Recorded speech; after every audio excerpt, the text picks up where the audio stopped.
গুৱাহাটী মহানগৰী আসলতে এই বিদ্যালয়খনৰ নাম যেতিয়াই পোহৰলৈ আহিছে কেন্দ্ৰীয় মাধ্যমিক শিক্ষা বোৰ্ডৰ তালিকাত তেওঁলোকে বিভিন্ন নীতি নিয়ম উলংঘা কৰিছে সেই নীতি নিয়মসমূহ কম কিন্তু এই বিদ্যালয়খন আছে গুৱাহাটীৰ কাহিলীপাৰাত আৰু কাহিলীপাৰাত থকা এই বিদ্যালয়খনৰ আটাইতকৈ ডাঙৰ অভিযোগটোৱে হৈছে যে তেওঁলোকৰ যিসমূহ প্ৰথম নীতি নিয়ম শিক্ষাৰ্থীৰ ক্ষেত্ৰত সেই সকলো শিক্ষাৰ্থীৰ ক্ষেত্ৰত নীতি নিয়ম উলংঘা কৰা হৈছে ইয়াত যি ধৰণৰ শিক্ষাৰ্থী তেওঁলোকে আসলতে কেন্দ্ৰীয় মাধ্যমিক বোৰ্ডত দেখুৱাইছে সেই ধৰণে তেওঁলোকৰ শিক্ষাৰ্থী ইয়াত নাই প্ৰথম কথাটো হৈছে ইয়াত এডমিশন লৈ ঠিকই কিন্তু ইয়াত এডমিশন লৈ পেলাই বহু শিক্ষাৰ্থীয়ে গুৱাহাটীত থকা যেটো এলএন কোচিং ইনষ্টিটিউট আছে সেই ইনষ্টিটিউটত কোচিং কৰি থকাৰ কিছু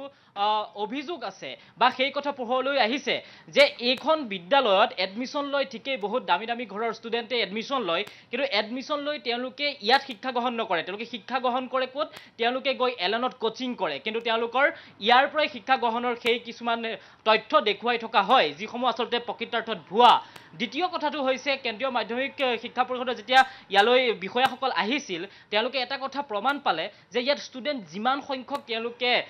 নথিপত্ৰ হিচাপে দেখুৱাব লাগে বা তেওঁলোকে দেখুৱাইছে সেই হিচাপে স্কুলখনত কিমান শিক্ষাৰ্থী নাই গতিকে এই তথ্য জলজল পটপট হ'ল তেওঁলোকে স্পষ্টকৈ উল্লেখ কৰিছে যে যি ধৰণে শিক্ষাৰ্থী ইয়াত থাকিব লাগিছিল সেই ধৰণৰ শিক্ষাৰ্থী নোহোৱা এটা তেওঁলোকৰ প্ৰথম অভিযোগ আছে তেওঁলোকৰ বিৰুদ্ধে ঠিক তেনেধৰণে তেওঁলোকৰ যিখন অনুজ্ঞা পত্ৰ সেই ক্ষেত্ৰতো কিন্তু তেওঁলোকৰ বিভিন্ন অভিযোগ আছে তেওঁলোকে নীতি উলংঘা কৰিছে তেওঁলোকে পৰীক্ষা অনুষ্ঠিত কৰাৰ ক্ষেত্ৰত বিভিন্ন নীতি উলংঘা কৰাৰ কথা ইতিমধ্যে পোহৰলৈ আহিছে এইসমূহ আসলতে অতি গুৰুত্বপূৰ্ণ কাৰণ এগৰাকী শিক্ষাৰ্থীয়ে যেতিয়া এখন বিদ্যালয়ত এডমিশন লয় তেতিয়া তেওঁ জীৱনৰ ভৱিষ্যতটো গঢ়াৰ বাবে এডমিশন লয় কিন্তু সেইখন বিদ্যালয় যেতিয়া কিছুমান নীতি উলংঘা কৰি শিক্ষাৰ্থীজনৰ লগত হেতালি খেলে তেতিয়া কিন্তু বিভিন্ন ধৰণৰ ভয়ানক পৰিস্থিতি হ'ব পাৰে যেটো কথা পোহৰলৈ আহিছে এইখন বিদ্যালয় আপুনি চাওক যিখন বিদ্যালয় আমি সন্মুখ ভাগত আছো ভিতৰ ভাগলৈ আমাক সোমাই যোৱাৰ কোনো ধৰণৰ অনুমতি এতিয়ালৈকে দিয়া হোৱা নাই আমি ইয়াৰ প্ৰিন্সিপাল যিগৰাকী আছিল তেওঁৰ সৈতেও কিছু যোগাযোগ কৰিছো কিন্তু তেওঁ এতিয়ালৈকে ভিতৰলৈ সোমাই যোৱাৰ অনুমতি দিয়াটো দূৰৰে কথা তেওঁ নিজেও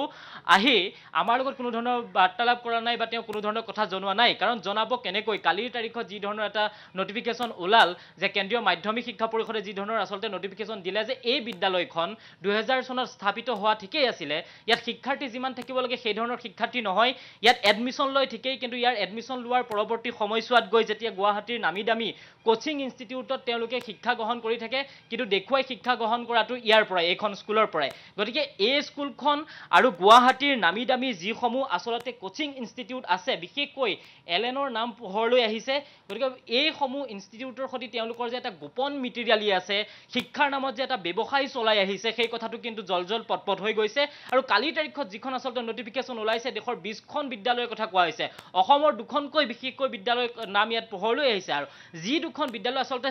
যিটো চাই অৰ্গানাইজেশ্যন সেই চাই অৰ্গানাইজেশ্যনে চলাই এখন বৰপেটা আনখন হৈছে গুৱাহাটী